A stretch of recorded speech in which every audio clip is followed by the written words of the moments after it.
Good morning students. बेटा आज हम एक नया लेसन नंबर 4 बुक 1 के अंदर से स्टार्ट कर रहे हैं, रिटायरमेंट और डेथ ऑफ ए पार्टनर। पहले हम रिटायरमेंट के अकॉर्डिंग ही टॉपिक्स को डिस्कस करेंगे और यहाँ पहला जो टॉपिक है वो है आपका कैलकुलेशन ऑफ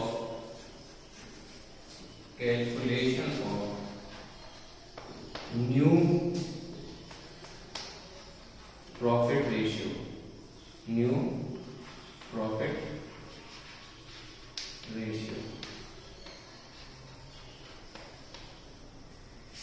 ये बेटे आपका एक टॉपिक है न्यू प्रॉफिट रेशियो। इसके अंदर कंडीशंस हैं। पहली कंडीशन के लिए बताया गया है कि if the new profit sharing ratio of the remaining partner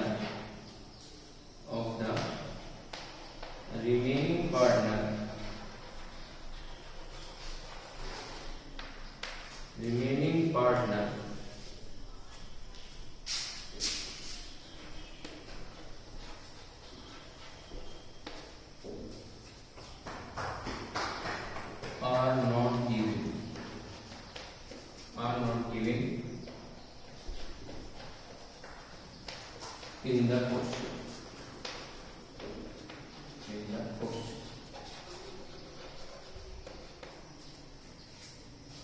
देखिए बेटे इस कंडीशन में क्या है कि जब हम न्यू प्रॉफिट रेशियो निकालते हैं और जितने ओल्ड पार्टनर्स हैं उन ओल्ड पार्टनर्स में अगर कोई पार्टनर रिटायर हो जाता है और उसके बारे में कोई इंफॉर्मेशन अदर न दी गई हो तो हम बाकी जो रेशियो ओल्ड पार्टनर की होती है उसे ही हम new profiting sharing ratio decide कर देते हैं।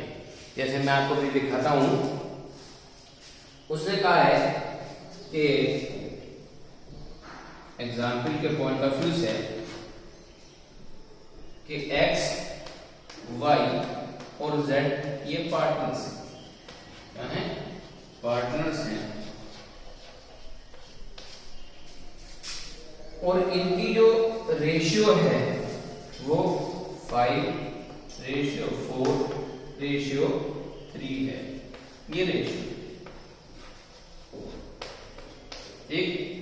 उसमें क्वेश्चन में कहा गया है कि अगर if condition 1 if x retires,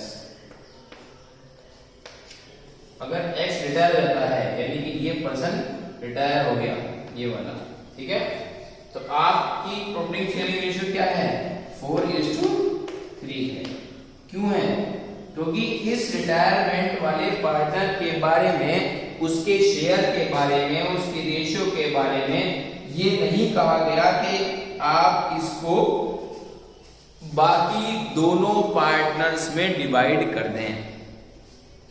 सिर्फ ये कहा गया कि एक्स रिटायर हो गया, कोई कंडीशन नहीं है उसके रिटायरमेंट के बाद उसके प्रॉफिटिंग शेयरिंग रेशियो का क्या होगा, उसकी गुडविल का क्या होगा, ठीक है, उसकी कैपिटल का क्या होगा, कोई इसके रिलेटेड इंफॉर्मेशन नहीं है। जैसे लिखा है are not given in the question, उससे रिलेटेड कोई भी इंफॉर्मेशन नहीं दी गई है, इसलिए आप यहाँ पर 4:3 का बता देंगे। उसके बाद सेकंड कंडीशन बताई गई है इफ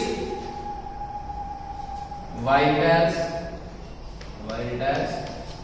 अगर y बच जाए तो 4:3, 5:3। अगर किसी कंडीशन में थर्ड कंडीशन क्या है? इफ z retires, अगर z रिटायर हो जाए तो z रिटायर हो गया 5:4, 5:4 किसके हैं? ये देखिएगा कि z रिटायर हो गया तो x और y में है, x और y, ठीक है। यहां पर y रिटायर हुआ था, ये किस में है? एक्स और जेड में, और यहां पर एक्स रिटायर हुआ था तो वाई और जेड में, ये वाई और जेड में। यानी कि जो पर्सन रिटायर हो जाएगा उसके बारे में कोई इंफॉर्मेशन नहीं है कि उसके क्या कहना चाहिए रेशियो के साथ ओल्ड पार्टनर के लिए डिवाइड किया जाए या ना किया जाए, तो आप इसे लिख देंगे जो पुरानी रेशियो है ओल्ड पार्टनर्स की उसमें, पहली कंडीशन। दूसरी कंडीशन यहां राइज होती है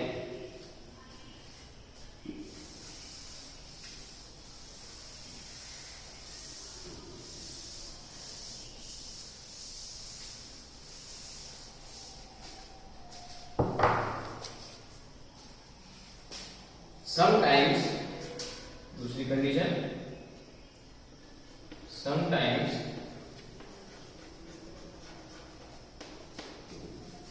the remaining partner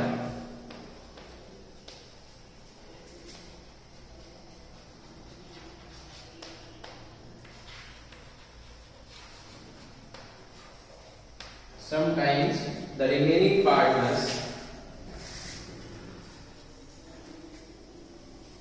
purchase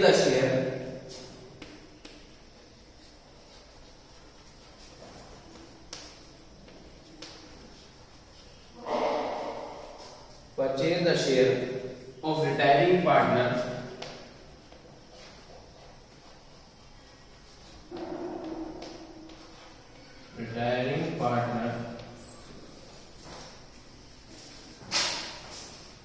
in some specified proportion, in some specified proportions,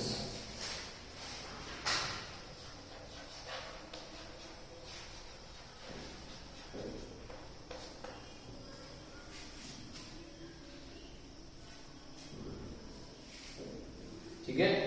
उस कंडीशन में क्या होगा हमें ये देखना है। उसने कहा है sometimes the remaining partners purchase the share. मान लीजिए जैसे मैंने एग्जांपल दिया था आपको कि x, y और z तीन पार्टनर हैं और उसके अंदर से x रिटायर हो गया, ठीक है, और x के बारे में रिटायरिंग पार्टनर के बारे में कोई इंफॉर्मेशन नहीं है, तो जो आपकी ओल्ड रेशियो आपके y और z की पार्टनर की है आप उसे ही राइट डाउन कर देंगे। लेकिन अगर कंडीशन ये अराइज हो रही है कि जो रिटायरिंग पार्टनर है जैसे एक्स रिटायरिंग पार्टनर है और उस पार्टनर की शेयर जो है उसको आपको पुराने पार्टनर्स खरीद लेते हैं, यानी कि वाई और एक्स जैसे रिटायर हो गए वाई और जेड खरीद ले उसका शेयर, तो उस कंडीशन में क्या क्या कहना चाहिए, क्या करना हो सकता है। यहां पर आप देख सकते हैं, जैसे यहां पर मैं आपको दूसरा एग्जांपल देता हूं, एग्जांपल 2। यहां पर तीन पार्टनर हैं ए, बी, सी, उनकी रेशियो 5, 4, 3, ठीक है। इसमें बी रिटायर हो गया, रिटायर, बी आपका रिटायर है, ठीक है, और उसने कहा है कि B retire and his share was divided equally between A and C. इसके हिस्से को हाफ हाफ कर दीजिए, हाफ इसके पार्ट पर और हाफ सी के पार्ट पर, ठीक है। Calculate the new profit sharing ratio of A and C. अब आपको क्या करना है, calculate new profiting sharing ratio, ठीक है। आपको न्यू प्रॉफिट शेयरिंग रेशियो निकालना है इसका ए एंड सी पार्ट,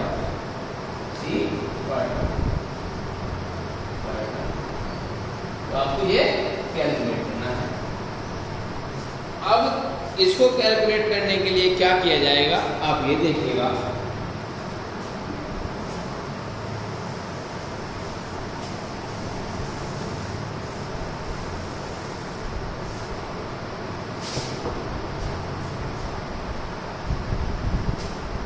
यहां पर बी रिटायर हुआ है तो बी शेयर डिवाइडेड इक्वली, क्योंकि उसने क्वेश्चन में क्वेश्चन में राइट डाउन है कि बी जब रिटायर होगा तो उसका पोर्शन हाफ हाफ कर दिया जाएगा, तो इक्वल डिवाइड कर लीजिए, इक्वली क्या हो गया 1:1 हो गया, ठीक है। उसके बाद ए और सी का जो पोर्शन है वो आपका कितना है, अब ए के पास A share is will gain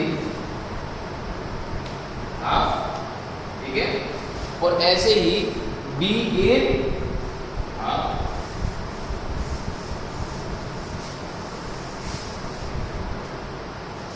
ऐसे ही यहां पर क्या हो जाएगा, सी विल गेन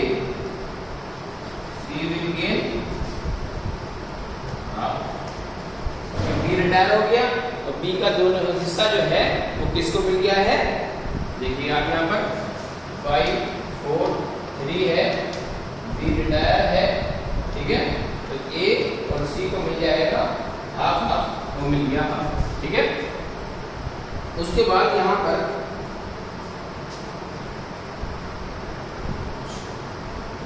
अब यहाँ पर आपका जब बी रिटायर हो गया तो किसको मिल गया, इसको मिल गया ए को आधा और सी को भी आधा, यानी 4/12।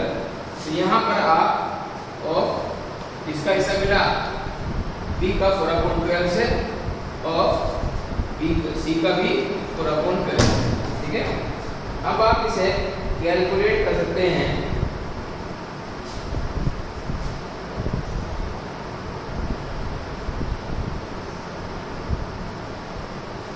और 1/2 multiply 4/12 equals to 12, 6 minus 4 equals to 2/12।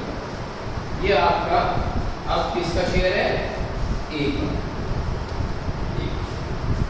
ऐसे ही अब आप बी का शेयर कैलकुलेट कर लेंगे, तो उसने यहाँ पर कहा है कि इसका 1/2 आप यहाँ पर 4 करके लिख लीजिए, 1/2 माइनस 4/12 इक्वल टू, ठीक है,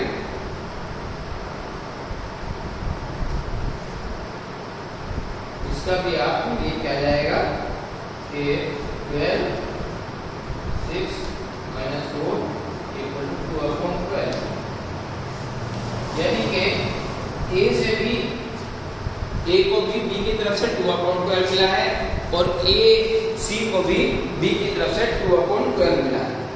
तो अब जब यहाँ पर हमारे पास तो ए शेयर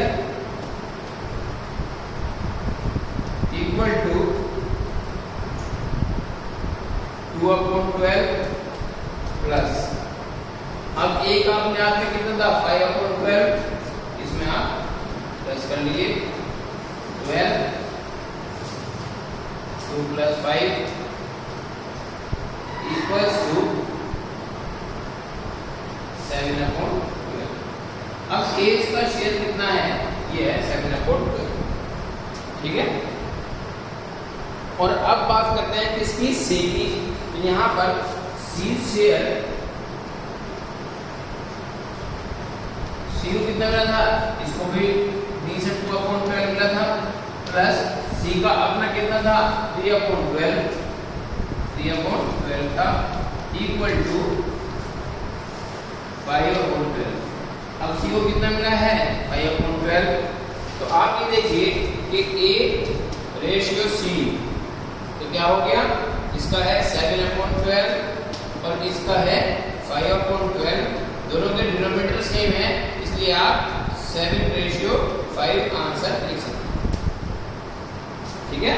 तो आपका जो है, जो बी रिटायर हुआ, बी ने अपना हिस्सा आधा आधा डिवाइड कर दिया, आधा ए को दे दिया 4/12 का और आधा 4/12 का सी को दे दिया, और 4/12 का आधा देने के बाद में 2/12 इसके हिस्से में आ गया, 2/12 सी के हिस्से में आ रहा है। और जब ए के हिस्से में 2/12 आ गया तो A का 12 तो B से मिल गया और A का तो कितना था 5/12, दोनों को जोड़ दीजिए आपके सामने A का 7/12 आ गया। ऐसे C को मिला B से कितना 2/12, ये लिख गया। C का अपना कितना था 3/12, ये आ गया। इनको आप ऐड करके कर दिए तो 5/12। अब A 7/12 5/12 दोनों डिनोमिनेटर सेम है, तो अब क्या हो गया 7:5। न्यू प्रॉफिट शेयरिंग रेशियो क्या आ गई, अब ये आ गई आपकी न्यू प्रॉफिट शेयरिंग रेशियो। ठीक, तो एक कंडीशन ये भी होती है कि जब अपना रिटायरमेंट वाला पार्टनर जो है, रिटायरिंग पार्टनर, वो अपना शेयर, उसका शेयर जो है वो किसको आधा आधा या किसी भी कंडीशन के अकॉर्डिंग ओल्ड पार्टनर्स परचेज कर लेते हैं, तो अब यहाँ पर आधे की कंडीशन आएगी। जब वो कम ज़्यादा करेंगे तो फिर उसके अकॉर्डिंग भी सॉल्यूशन करना होगा।